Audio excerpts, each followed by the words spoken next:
थाना सिधारी अंतर्गत परसों रात में लगभग 9:30 बजे पुलिस को सूचना मिली थी कि जिला अस्पताल पे एक व्यक्ति जिसको सीने में गोली लगी है, उनकी डेड बॉडी आई है। इस संबंध में मौके पर सभी अधिकारियों के द्वारा मौका मुआयना किया गया।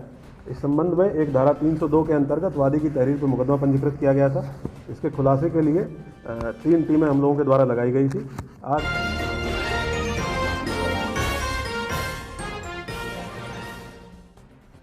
नमस्कार, मैं हूं सुमैया अंसारी और आप देख रहे हैं यूथ कॉर्नर। आजमगढ़ प्रेमिका से ज़बरदस्ती मिलने के चक्कर में युवा प्रॉपर्टी डीलर ने आत्महत्या। आजमगढ़ में 14 फरवरी की रात को शहर के सिधारी थानांतर्गत नरौली में युवा प्रॉपर्टी डीलर की संदिग्ध परिस्थितियों में मौत के मामले में पुलिस ने बड़ा खुलासा कर दिया। वैलेंटाइन डे पर अपनी प्रेमिका से ज़बरदस्ती मिलने के चक्कर में युवा प्रॉपर्टी डीलर ने आत्महत्या कर ली थी। आजमगढ़ के एसपी अनुराग आर्य ने बताया कि घटना की सूचना के बाद से ही पुलिस टीमें लगातार काम कर रही थीं और हर एंगल से इसकी जाँच की जा रही थी। मामले में कई सीसीटीवी फुटेज भी पुलिस के हाथ लगे, जिसके गहन निरीक्षण के बाद ये सामने आया कि मृतक राकेश सिंह उर्फ टुनटुन सिंह का वर्ष 2015 से नरौली क्षेत्र निवासी महिला से प्रेम प्रसंग चल रहा था, लेकिन 2020 में दोनों पक्षों ने अलग अलग शादी कर ली और आपस में बातचीत भी बंद हो गई थी।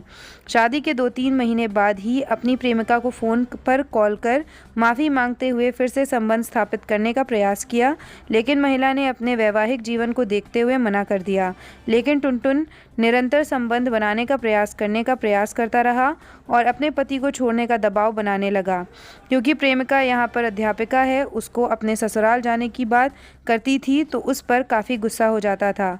टुनटुन के द्वारा जनवरी 2022 में अपनी प्रेमिका का चैटिंग में कॉल रिकॉर्डिंग को उसके पति के फ़ोन पर भेज दिया गया था, जिससे महिला के वैवाहिक जीवन में भी तनाव दरार आ गया था।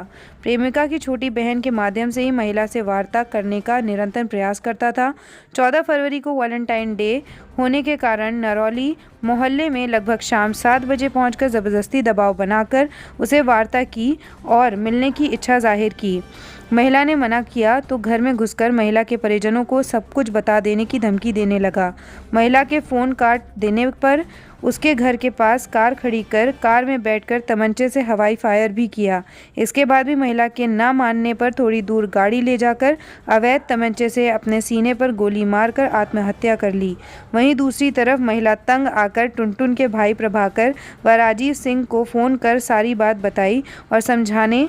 जब तक प्रभाकर और राजीव सिंह मौके पर पहुंचे, कार की ड्राइविंग सीट पर उनको मृत अवस्था में पाया। जांघ पर 315 बोर का तमंचा भी था। कुल मिलाकर घटना के समय टुनटुन अपनी कार में अकेला था। अब पुलिस ने मामले में पुलिस को गुमराह कर फर्जी मुकदमा दर्ज कराने पर टुनटुन के भाई के खिलाफ भी मुकदमा दर्ज किया है। वहीं घटना में प्रयुक्त तमंचा को ठिकाने लगाने वाले राजीव सिंह को गिरफ्तार कर जेल भेजा। ये खास रिपोर्ट थी आजमगढ़ ब्यूरो चीफ नीरज प्रजापति की। आज की खबर में बस इतना ही। ऐसी खबरों को देखने के लिए जुड़े रहें यूथ कॉर्नर के साथ।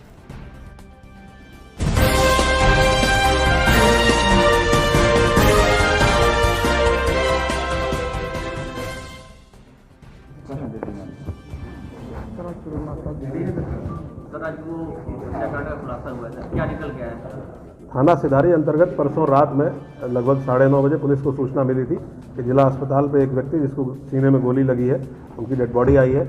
इस संबंध में मौके पर सभी अधिकारियों के द्वारा मौका मुआयना किया गया। इस संबंध में एक धारा 302 के अंतर्गत वादी की तहरीर पर मुकदमा पंजीकृत किया गया था। इसके खुलासे के लिए 3 टीमें हम लोगों के द्वारा लगाई गई थी। आज इसका खुलासा हुआ है। इसमें यह पाया गया है, सीसीटीवी फुटेज के आधार पर, मौके से मिली बाइक और गाड़ी के आधार पर और फॉरेंसिक टीम के एनालिसिस के आधार पर हम लोगों ने स्थापित किया है कि घटना हत्या की ना होकर आत्महत्या की घटना है। विफल प्रेम प्रसंगों के संबंध में आत्महत्या की गई।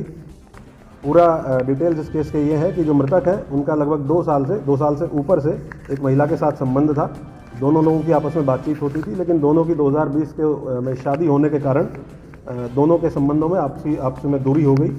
उसके बाद मृतक के द्वारा लगातार ये प्रयास किया जाता रहा कि वो इनसे संपर्क स्थापित कर सके। संपर्क स्थापित भी किया गया, लेकिन क्योंकि जो महिला थी वो विवाहित थी, उन्होंने कहा कि अब दोनों लोग विवाहित हो चुके हैं, इन संबंधों का कोई वास्ता नहीं रह गया।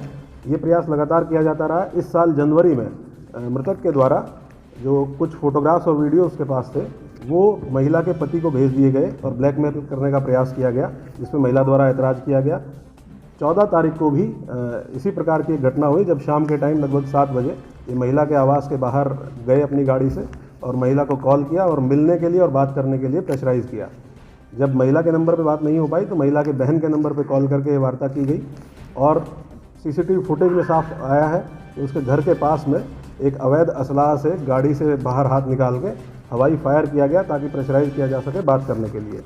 इसके बाद जब नहीं ये संभव नहीं हो पाया, सफल नहीं हो पाया, तो गाड़ी वहाँ से थोड़ी दूरी पे लगा के और मृतक के द्वारा आत्महत्या कर ली गई। जो मृतक के भाई हैं, जो वादी मुकदमा है, और उनके दोस्त राजीव सिंह, इन दोनों लोगों के द्वारा मौके पे पहुंचना प्रमाणित है।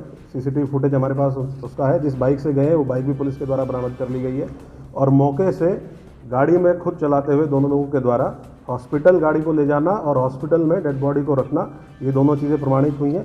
इसके साथ साथ जो तमंचा आत्महत्या में इस्तेमाल किया गया था, सीने में गोली मारने के लिए जो तमंचा इस्तेमाल किया गया था, वो भी पुलिस के द्वारा राजीव सिंह के पास से बरामद कर लिया गया है। जो तहरीर लिखवाई गई थी उसमें पुरानी जो रंजिश है उनको दर्शाते हुए और नामजद तहरीर लिखवाई गई थी, क्योंकि ये एक झूठी सूचना इनके द्वारा पुलिस को दी गई। उसके साथ साथ साक्ष्य को छिपाया गया और साक्ष्य के साथ छेड़छाड़ करने की कोशिश की गई। इस संबंध में उचित धाराओं को तरमीम पुलिस के द्वारा किया गया है। एक अभियुक्त राजीव सिंह को गिरफ्तार कर लिया गया है, क्योंकि इनके द्वारा जिस तमंचे से आत्महत्या की गई थी उस तमंचे को अपने पास रखा गया और पुलिस से छिपाया गया और उसको ठिकाने लगाने के लिए प्रयासरत थे। तो इस प्रकार से इस पूरी घटना का पटाक्षेप हुआ है। जो लोगों के द्वारा ये कहा गया कि ये हत्या की गई है और एफआईआर इसमें दर्ज कराई गई, ये प्रेम प्रसंगों में, विफल प्रेम प्रसंगों के कारण आत्महत्या करना पुलिस की विवेचना में अब तक आया है। तो सर, जो मृतक का भाई है जिसने तहरीर दी थी, मुकदमा दर्ज हुआ था, उनके खिलाफ क्या कार्रवाई करेंगे? इसमें गलत सूचना देने के संबंध में धाराओं को तरमीम करते हुए धारा 302 को हटाते हुए सेक्शन 201, 202, 203, 182 इन धाराओं को बढ़ाया गया है और उसी में से एक अभियुक्त को गिरफ्तार किया गया, राजीव सिंह, जो मौके पर गए थे और जो डेड बॉडी हॉस्पिटल लेके आए थे, और दूसरे अभियुक्त की पुलिस के द्वारा तलाश अभी जारी है। क्योंकि भाई के साथ भी कार्रवाई बिल्कुल, जो झूठी सूचना दी गई है उसके संबंध में बिल्कुल कार्रवाई की जाएगी। राजीव सिंह